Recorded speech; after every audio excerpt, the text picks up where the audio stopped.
and welcome back to the Autosport Awards. For the third year in a row, I'll be covering all the arrivals of the drivers, team principals, and all the key names of motorsport. I'm Lissie Mackintosh, and I'm so excited to be back on the biggest night in motorsport. So much going on. There are so many people to talk to, so let's go.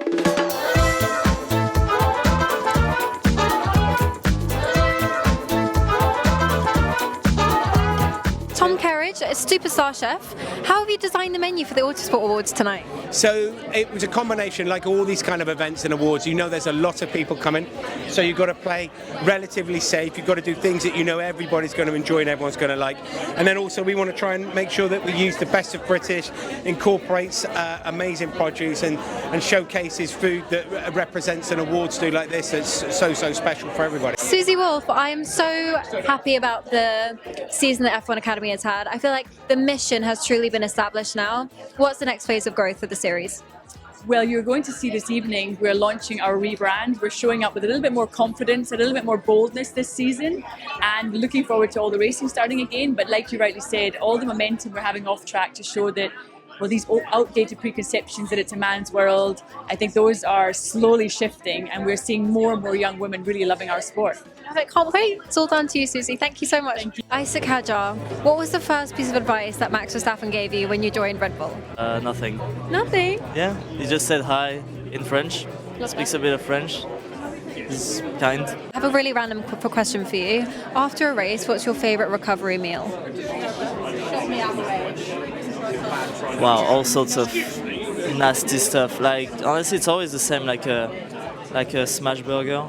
David Croft. Hi. How are you? I'm all right, thank you. Only all right? This is a weird one, you know. Why? Is this our camera there?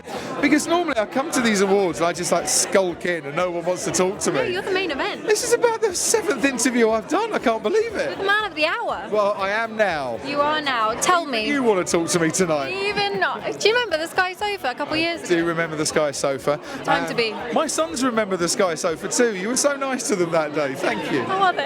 Really well, thank you very much. Good. Which team do you think has the most interesting, most exciting story arc for 2026? Ooh, the most interesting, well, obviously Cadillac, Yeah. because they're the new kids on the block. Red Bull, in the Lauren Mekis era, you know, starting his first full season in charge of the team. Max Verstappen, does he stay, does he go, does he stay, does he go? Is there a car that he wants to stay with? McLaren, who believe that they go into this season as well equipped as they were last year, and doubling down on this is how we go racing and we are not going to change. Mercedes, who will want to put the ground effect era behind them. Williams, with James Vowles, 3 years as team principal, and what an amazing job he's done there to lift that team up. And I think a team that they could break into the top 4 for this year. Aston Martin with Honda as a works team, and Adrian Newey. I'm not expecting this to be a great year from them, but 27, watch out. So there's lots of different arcs there, and Ferrari. Do they provide the car and the atmosphere that Lewis and Charles can thrive in? And we all want to see it. We all want to see it. Is it going to happen? Why do you think Lauren Mecki has chosen Arvid Lindblad as a better fit for the Red Bull family than Yuki? Because they see in the data that Arvid Lindblad can do a job for Racing Bulls, and they have worked with him and know him well. It's chaos here tonight. I think Arvid just needs to be patient, take his time. I think in Alan Permain that he's got a great team principal. Yeah, I think if he can follow in Isaac's footsteps as well. Well, this is it, and Isaac obviously has got a big year, moving up to the top team and being Max's teammate, which is not always what drivers like after a few races. But I just think with Isaac, he's a different kind of driver. I think he'll do a fine job at Red Bull. There's a whole suitcase behind you. Hello? We're going to walk and talk? Okay. Are you wearing a custom suit? Hell yeah. Hell yeah, you're world champion, of course you are. Tell me, is there anything you were waiting to do or buy until you became world champion? Have you done those things? Is there a world champion bucket list? Oh, there is. Oh, there is, obviously. Yeah, but no, I mean, my suit. I probably spent the most money on anything, which is my suit. Really? Yeah. No, I mean, I just had a nice trip away with my friends. I got everyone some nice gifts. Love that. Lando Norris, man of the people. Absolutely. And Otherwise, no. I mean, holiday and memories for me has always been like priority. So spending time with my friends is always the best bit. Love that. They have essentially created an award for you tonight. Have you planned what you're going to say when you get on stage? Absolutely not. No, I freestyle normally. That is so the Lando Norris we'll we all see. know and love. Thank you very much. Have a great night. The brand. Twin Milan. So good. There's a lot going on right now. This is the craziest red carpet. I will say Jonathan Wheatley is one of the best dressed I've seen. Andrea Stella, how are you? Yeah, I'm very well, thank you very much. Good, you look great. Who chooses your outfits these days? Do you have a stylist? My wife. Oh, I love that so much. All right, tell us, what is the hardest part of being an F1 team principal? Interesting. So sorry. I think the hardest bit is make sure that you consider all the possible ways in which you can help the 1,000 people do the best of their job, express their talent, being organized in the best way, and facilitating a culture that best represents these 1,000 people. So I think the most difficult thing is to make sure that you serve this purpose using all the ways that you have available, making sure that nothing is left behind. I'm in awe, honestly. Congratulations on such an incredible season. Thank you. What will have to happen in the coming season for it to be deemed as more successful than 2025 in your eyes? Well, for me, the most important thing is that we as a team, we keep growing, developing everyone's talent, everyone's competence, working together because we are organized in the right way, being part of the right culture as a working environment. If we improve in each of them, then I think the results will just be a consequence, and I can say that this is an even more satisfying season than the previous seasons, independently of the outcome. Sometimes the outcome is under your control, sometimes there's somebody that will be doing a better job. But I think if we do that longer term, I remain very optimistic. I love how it's not just results focused for you. That's so incredibly refreshing, really. Have you spent any time with Lando and Oscar away from the MTC in the off-season? Has any golf been played?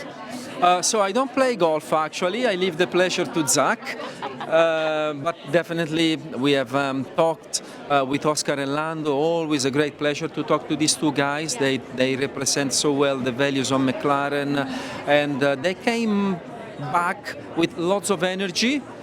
Lots of excitement for the new season.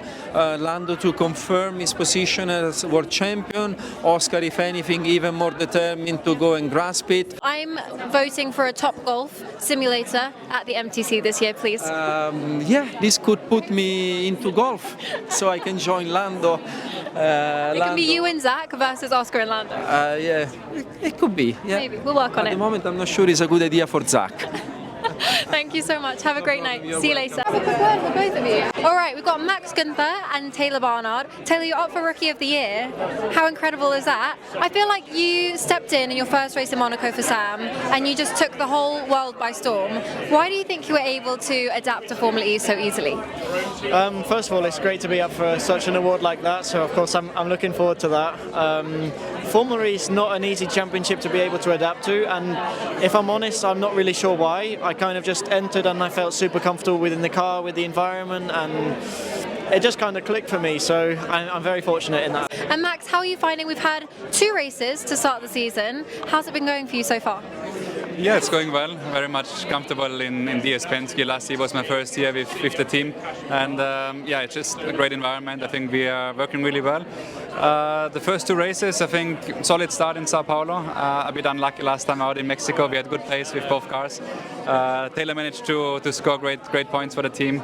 I was a bit more unlucky, but I think we're in good shape. Well, Dorian Pat, F1 Academy champion, you have done such an incredible job this past year. From the outside looking in, I feel like we see the highlights, but tell us, from the inside, how has your life changed since you've won the championship?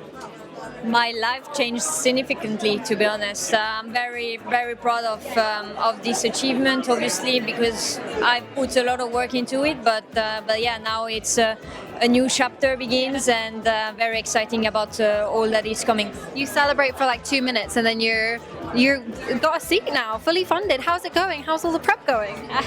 The prep is starting soon. Not yet, but obviously I've been preparing myself physically and. Yeah, is it a lot harder? No, it's cool to have a little time off to think and be preparing the next step, because you also need time to reflect and what to bring something new for the future and what to improve. So looking forward now to start. Yeah. We're so proud of you. Thank you so much, Dorian. Have a great